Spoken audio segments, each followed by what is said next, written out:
Travis from TCustomz Productionz, TCustomz.com, back with part 12, I think, of the piano tips for beatmaker series. Today I'm going over the differences between major and minor chords. A little quick formula that you can use if you don't know all of your keys and scales yet to figure out the major chord and the minor chord for that particular key. So typically when we talk about a major key or major triad chord, like let's say C major, describe that as like a happy sound. And then when you introduce the minor chords or minor keys is when you get in kind of a more dark sound. So if you're not already sure what the differences in the sound is, just to give you a little quick example, I'll just play like a little excerpt from a Christmas song, something that you probably know. I'll play it first in its traditional major key. I'll take those same chords and melody line and take it down into the relative minor and kind of let you hear the difference. So first in the major key.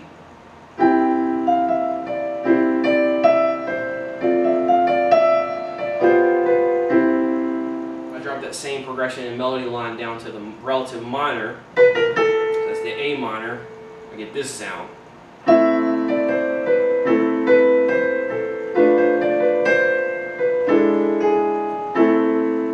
So you should be able to hear the difference. One is sounding kind of happy, one sounds a little darker. But as far as how each of the triad chords are made up, we've talked about the 1, 3, 5 makes up your major triad. But the only real difference between a major and a minor chord, when we talk about the major triad chord, the 1, 3, 5, like we showed, like the C major, the only difference with the C minor chord is that I drop down my third a half step. As you know, the C major triad chord is made up of C and G. This is the 1, 3, 5. If I want to make the C minor chord, all I do is I take my 3, which is the E, and I drop it a half step, which takes me down to an E flat, and I play the same chord again.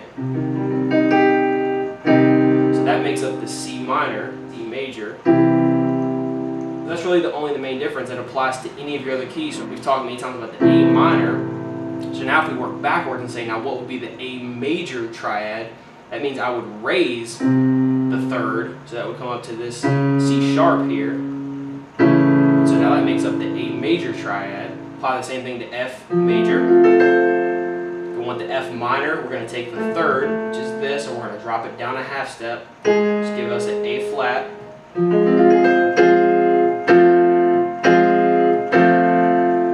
And then just to show you how to formulate a major or minor chord no matter what root note you start on. It's a very simple formula. So we go back to middle C here. To get the major chord from the root, this is our root, is our C, we're going to go up 4 half steps, which is 1, 2, 3, 4. To get our next note in the chord, we're going to go up 3 half steps. So we go 1, 2, 3.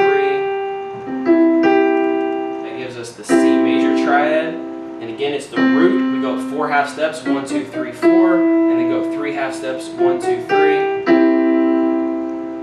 And so basically that's going to be flipped to find the minor chord. So if I start on the root, instead of going up 4 half steps, I'm going to start and go up 3 half steps. 1, 2, 3. And then go up 4 from here. 1, 2, 3, 4. So it's going to be root 3, 4. For a major, it's going to be root 4, 3. So let's say I want to go to D and do D major. So I'll start with the root, which is D. Go up 4 half steps. 1, 2, 3, 4. And then from there I'll go 1, 2, 3, 1, 2, 3. D major. Once you have the major, the quickest way to find the minor without going through the formula again is just to drop your third. Like we talked about, we just drop this down a half step. So we take that down and that's our D minor, back to D major. But if you want to use the formula, go root, you want to go up 3 half steps, 1, 2, 3. And then from here you want to go 4, 1, 2, 3, 4. That gives you that D minor triad.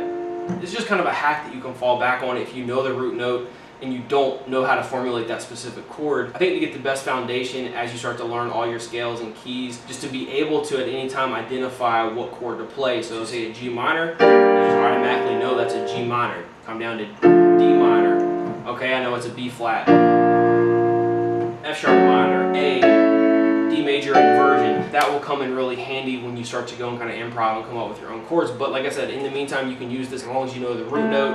You're just going to step up to get the major, step up 4 half steps, 1, 2, 3, 4, 1, 2, 3. That's an A major. If I want to do the minor, I can take this third and go ahead and just drop it down a half step. That gives me my A minor. Or if I do the formula, root 1, 2, 3, 1, 2, 3, 4. And that gives me the minor chord. So that's pretty much it. Just want to show you that little trick if you are still kind of learning scales and don't know all the chords right away. It's kind of easy way to get your major and minor chords. Again, just the one note difference, just flatting that third down a half step to get your minor chord. So that's pretty much it. Hopefully this is helpful. If you did like the video, please make sure to click the thumbs up. Subscribe to the channel, drop your comments, let me know of stuff you would like cover for future videos on this piano series. Link in the description for one-on-one music production and piano coaching. There should be a link to some free drum samples also to use in your beats. Thanks for watching. I'll catch you in the next one. Peace.